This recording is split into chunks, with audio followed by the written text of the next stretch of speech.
Hello and welcome to the Susie Makes Craft channel. Thank you for joining me today. Today we will be learning how to do backstitch. Now the Susie Makes Craft channel is all about crafting, taking you from mainly the basic level and showing you how, hopefully in a fairly straightforward way, how to achieve many of the results you've perhaps wanted to achieve in the past, or seen on TV, or at craft shows, or thought, oh, I think I might like to try that hobby one day. Well, hopefully these sort of videos will help give you that kickstart you would like to get started. So today this category of videos is about embroidery stitches, and today's stitch is the back stitch. Now I have a piece of calico fabric here. I've already demonstrated the running stitch on a previous video, so feel free to have a look at that. Now, normally embroidery stitches are done in a hoop, but I think for the purposes of the camera it was just a bit easier not to use a hoop today. But they do tend to come out looking a bit better if you do use a hoop. Now, I'll start a little way underneath the... I've used green thread this time, so you can see the difference between the running stitch and the back stitch. Now, whereas the running stitch is like a track with fabric gaps in between, the back stitch is a solid line. Now, I knotted my thread. I'm using 2 strands of stranded cotton. You can use most threads for this sort of thing. I tend to also use this a lot when I'm sewing up knitwear as well. It's one of those stitches that has multi-uses, really.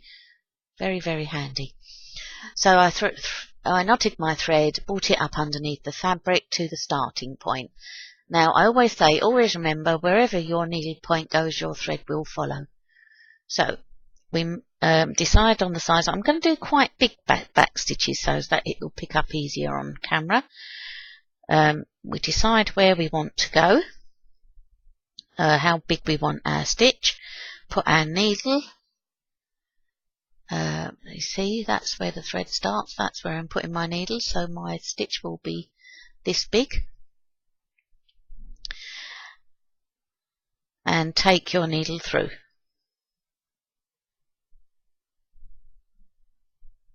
There. Now the next stitch, you decide where you want, try roughly to get them the same size, so put your needle a little way along, like so. Pull it through towards you. And you go back on yourself, back into the end of the first back stitch. Pull your thread through. And there you have 2 back stitches. Now the next one is started. See, this is I was always taught this way. There are a couple of different ways of doing this. You start, it saves a bit of thread doing it this way, put it that way. At the end of your last stitch here, take your needle a little way along, trying to keep the stitches fairly even.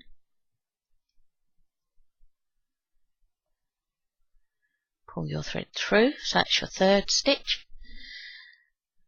Then you bring your needle a little way along, judging the size of the stitch as you go. And back down through the end of the previous stitch.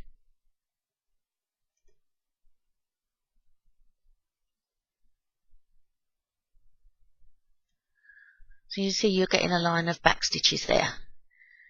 Then up again at the point where this stitch ends. I know it ended there, but it's still the end of the stitch once it's all done and you're looking at it from this angle. And judge the size of the stitch you want, so put your needle a little way along, push it through to the other side, and creating another stitch. bring your needle up a little way along, pull towards you, back down the end of the previous stitch, and you can see you're getting a line of back stitches.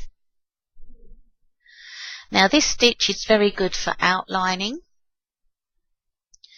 Maybe you've got you're doing a piece of cross stitch or something. The cross stitch is most popularly outlined with backstitch, and you can also use this stitch if you want to stitch some writing. So maybe if you're stitching happy birthday or somebody's name or a number for a birthday, this is a very good stitch to use if you are embroidering. So just show a couple more stitches. So up through the last one,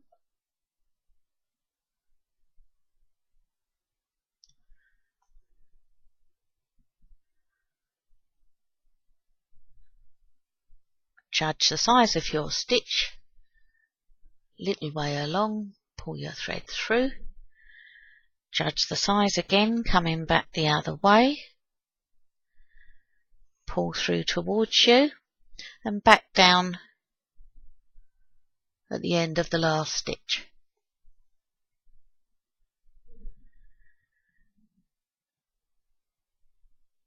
So up at the end point of the last stitch,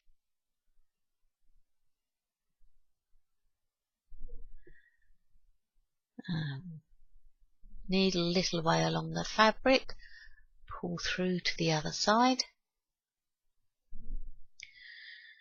and again judge the size of your stitch, move the needle a little way along, pull through towards you and down into the end of the previous stitch. There, so you're getting a nice straight line of back stitches. Now this, if you wanted to, there is, as I say, many ways that this can be used. Very decoratively. You can use different colours to fill in an area. Say if you had, I don't know, say like a circular shape that you wanted to outline on a cross stitch, or any cross stitch picture that needs a bit of backstitch. Sometimes that backstitch can really make the picture pop out once it's on. I know a lot of cross stitchers in particular groan when they, oh, I've got to do backstitch, and there isn't nearly as much backstitch in cross stitch these days as there used to be, but persevere with it, because once it's done it really makes an amazing difference. And the same with embroidery as well. There are times in embroidery when you just need a nice straight line, and as I said, you could be outlining writing, a number, somebody's name, a sentiment, happy birthday. This is an excellent stitch for that. So that's how to do backstitch. Thank you for joining me at Susie Makes today. If you've enjoyed this video, I do hope you'll subscribe so you don't miss out on future ones. I will be doing more embroidery stitches. I tend to upload videos 2 to 6 times a week, so if you subscribe, you won't miss out on any. I hope to see you again soon. Thanks for stopping by. Bye for now.